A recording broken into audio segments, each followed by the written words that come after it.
süni intellektlə musiqilər hazırlayırlar. Musiqini də süni intellekt yazır, ifanı da özü eləyir.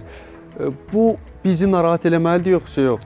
Məni narahat eləyir. Mən indi bu gün bəyan edirəm. Açığı, süni intellekt yaranandan sonra mən artıq öz deməli fəaliyyətimi bu sayədə dayandırmışam.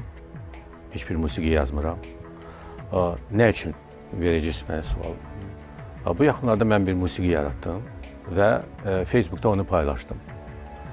Biz oturmuşduq, bizim hörmətli aranjmançımız var, gözəl bəstəkarımız Mahir Ordubadı ilə bir yerdə şam yeməyində və mən ona müraciət etdim ki, bəs Mahir müəllim, mənim bir musiqim var, onu atıram sizin WhatsApp-ınıza. Onu bir qısa müddətdə siz aranjman eləsəz yaxşı olar, çünki anama həsr olunub, amma sözləri də yoxdur.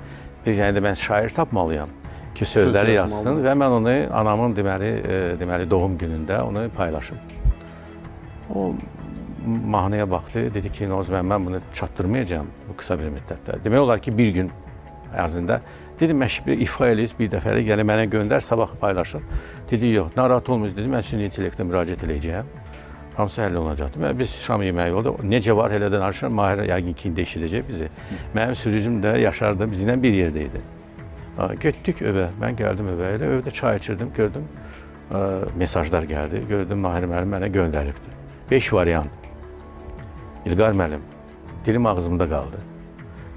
Sözləri Nüsrət Kəsəməllinin. Deməli, artıq süni intellekt həm onu aranjman elədi, həm o sözləri necə tutarlaşdırdı, həm də ki, oxudu. Bəyəndiniz ifanı? Çox bəyəndim.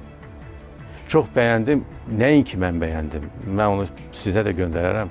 Yəni, çox maraqlı bir şey. Yəni, mən otururam, fikirləşirəm ki, qabaq biz aranjman üçün o qədər pullar xərcləyirdik, o qədər əziyyət çəkirdik.